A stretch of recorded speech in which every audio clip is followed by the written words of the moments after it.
तो आ गए आप स्वागत करूं છું તમારું આપની યુટ્યુબ ચેનલ પીટર ક્લાસીસની અંદર સ્ટુડન્ટ્સ સાયન્સની અંદર ચેપ્ટર 1 ના મેં તમારા માટે બધા જ વિડીયો બનાવ્યા તમે બધા જોયા ને અને જો તમે ન જોયા હોય તો ફરીથી જોવા માંગતા હોય તો એ ધોરણ 10 ના જે છે એ બધા જ લેક્ચરની એક પ્લેલિસ્ટ બનાવી દઉં છું એ પ્લેલિસ્ટ તમે ચેક કરો એની અંદર મેં 7 થી 8 કે પછી 10 વિડીયો બનાવ્યા છે અને એની અંદર મેં તમારું ચેપ્ટર 1 ધોરણ 10 વિજ્ઞાનમાં ચેપ્ટર 1 રાસાયણિક પ્રક્રિયાઓ અને સમીકરણ એકદમ ડિટેલમાં પૂરું કર્યું છે.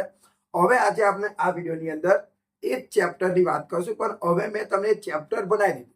ચેપ્ટરમાં દરેકે દરેક પોઈન્ટ બનાવ્યા પણ હવે હું તમને એમાં જે સ્વાધ્યાય આવે ને એ સ્વાધ્યાયમાં જે આઈએમપી વસ્તુ લાગે જે આપણને પરીક્ષાની અંદર પૂછાઈ શકે પરીક્ષામાં ફાયદો થાય એવી આપણે સોલ્યુશન કરશું. તો સ્વાધ્યાયની અંદર આજે આપણે પ્રશ્ન 1 અને પ્રશ્ન 2 નું સોલ્યુશન કરશું. આખું સ્વાધ્યાય સોલ્વ કરશું જેટલું બને એટલું વ્યવસ્થિત જે આઈએમપી વસ્તુ લાગે જે મોસ્ટ આઈએમપી લાગે જેથી તમારે ફાયદો થાય દરેક વસ્તુ તમને સોલ્વ કરાવીશ. પછી આપણે એક નવું ચેપ્ટરની શરૂઆત કરશું. તમે આ વિડીયોના અંતિમ સુધી રહો તમને સ્વાધ્યાયમાં આ 2 પ્રશ્નોનું સોલ્યુશન આસાનીથી આવડી જશે એકદમ મસ્ત રીતે આવડી જશે. તો ચલો શરૂઆત. જુઓ સ્વાધ્યાય 1 માં તમને એક પ્રક્રિયા આપી છે કે નીચે આપેલ પ્રક્રિયાઓમાં વિધાનો પૈકી કયો ખોટો છે. તમારે આમાંથી ગમે તે એક ખોટો બતાવવાનો છે. ગમે તે એક ખોટો બતાવવાનો છે. પહેલી આપણને પ્રક્રિયા આપી છે કે 2PbO plus C gives 2Pb plus CO. હું તમને પહેલા એકવાર નામ કહી દઉં સ્ટુડન્ટ્સ. PbO એનું નામ શું થાય કહું? Lead oxide. PbO એટલે લેડ ઓક્સાઇડ. C તો તમને ખબર છે C એટલે કાર્બન. Pb એટલે ઓનલી ફોર લેડ અને CO2 એટલે કાર્બન ડાયોક્સાઇડ ધુમાડો સફેદ વાયુ છે બરાબર કાર્બન ડાયોક્સાઇડ બરાબર. આને કહેવાય ખબર પડી ને શું કહેવાય? ઓકે. હવે જો તમને અહીંયા આપ્યું છે કે ઓપ્શન એમાં આપ્યું છે કે લેડ રિડક્શન પામે છે. લેડ કઈ છે? આમાંથી લેડ કઈ છે? લેડ છે આમાંથી લેડ કયો? યસ સ્ટુડન્ટ્સ આ રહ્યો લેડ. શું કહે છે કે લેડ રિડક્શન પામે છે. હવે રિડક્શન કોને કહેવાય? યાદ છે ને જે ઓક્સિજન ગુમાવે એને રિડક્શન કહેવાય અને જે મેળવે એને શું કહેવાય? ઓક્સિજન માટે તો કહ્યા હતા આપણે. હવે આજે અહીંયા જુઓ તમે PbO છે PbO એટલે લેડ ઓક્સાઇડ છે તો PbO માંથી બની ગયો PbO માંથી બની ગયો PB. તો જો અહીંયા ઓક્સિજન હતું અહીંયા ઓક્સિજન નથી એટલે ઓક્સિજન ગુમાવે તો સહી છે. આ વાક્ય સાચું છે કે લેડ રિડક્શન પામે છે. આ એકદમ સાચું છે. હવે તો ખોટું શોધવાનું છે ભૂલી ના જતા. સાચું નહીં શોધવાનું. શું શોધવાનું? ખોટું. ચલો બીજું. કાર્બન ડાયોક્સાઇડ ઓક્સિડેશન પામે છે. કાર્બન ડાયોક્સાઇડ ઓક્સિડેશન પામે છે. જો શું લખ્યું બીમાં? કાર્બન ડાયોક્સાઇડ ઓક્સિડેશન પામે છે. આમાંથી કાર્બન ડાયોક્સાઇડ કઈ છે? આ તો કાર્બન છે. આ રહ્યો કાર્બન ડાયોક્સાઇડ. ભાઈ કાર્બન ડાયોક્સાઇડ ઓક્સિડેશન પામે છે આ ખોટું છે. આ ખોટું કહેવાય કેમ કે અહીં તો ઓલરેડી ઓક્સિજન છે તો બીજો થોડી મેળવશે. બીજો ક્યાંથી મેળવ્યો? એટલે આ ખોટું થાય છે. આ વિધાન આપણું ખોટું છે. હજુ આપણે જોઈએ કાર્બન ઓક્સિડેશન પામે છે. કાર્બન કઈ છે? આ તો જો અહીંયા ઓક્સિજન છે અહીંયા ઓક્સિજન નથી તો અહીંયા ઓક્સિજન નથી પણ આમાંથી બની ગયું CO2 એટલે ઓક્સિજન મેળવી લીધો. આઈ જા એમ કહી દીધું તો આ વાક્ય સાચું છે. ઓક્સિડેશન પામે છે. કાર્બન આપણો ઓક્સિડેશન પામે છે. રેડ ઓક્સાઇડ છે એટલે કે રેડ આ રહ્યો લેડ રિડક્શન પામે છે. વાત સાચી. કાર્બન ઓક્સિડેશન પામે છે. વાત સાચી. હવે લેડ ઓક્સાઇડ રિડક્શન પામે છે. યસ આ રહ્યો લેડ ઓક્સાઇડ અહીંયા છે આ વસ્તુ બરાબર.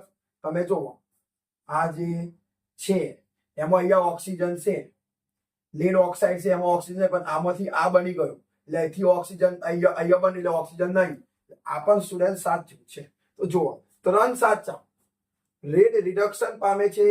રેડ ઓક્સાઇડ રિડક્શન પામે છે. અહીંયા કંઈક ડાઉટ લાગે તમને? રેડ રિડક્શન પામે છે આ ખોટું કહેવાય ને. પહેલું મેં સમજાવ્યું લેડ રિડક્શન પામે છે. અહીંયા તો ઓક્સિજન ઓલરેડી નહીં જ ને તો પછી આ ખોટું હશે. આ ખોટું. તો જો 2 સાચા છે. C અને D સાચો છે અને B અને A ખોટો છે. તો તમારો જવાબ જુઓ તો આ તો 99% ખોટું છે. કાર્બન ડાયોક્સાઇડ ઓક્સિજન પામે છે. B ખોટો એવું A B C છે આ. તો જવાબ તો આપણો આવશે આ A કે લેડ રિડક્શન પામે છે. આ કઈ રિડક્શન પામે છે? રિડક્શન તો ઓને કર્યું ને ઓક્સિજન ગુમાવ્યો ઓને. આ થોડી ઓક્સિજન ગુમાવે છે તો જવાબ આવશે સ્ટુડન્ટ્સ A અને B. આ તમારો સાચો જવાબ આવશે. ઓકે, જવાબ તો તમને નવનીતની અંદર પણ મળી જાય. જવાબ તો તમને નવનીતની અંદર પણ મળી જાય, પણ સોલ્યુશન ના મળે ને તમને મનમાં કન્ફ્યુઝન થાય કે આ જવાબ કઈથી આવે. તમે જો યુટ્યુબ મતલબ મારી ચેનલ મતલબ આપણી આ ચેનલ પર જો તમે વિડીયો જોશો તો તમને એકદમ સોલ્યુશન સાથે સમજણ સાથે ખબર પડશે કે યસ શું છે. બરાબર, ચલો હવે બીજી જોઈએ. બીજી એક પ્રક્રિયા આપી છે Fe2O3 + 2Al gives Al2O3 + 2Fe.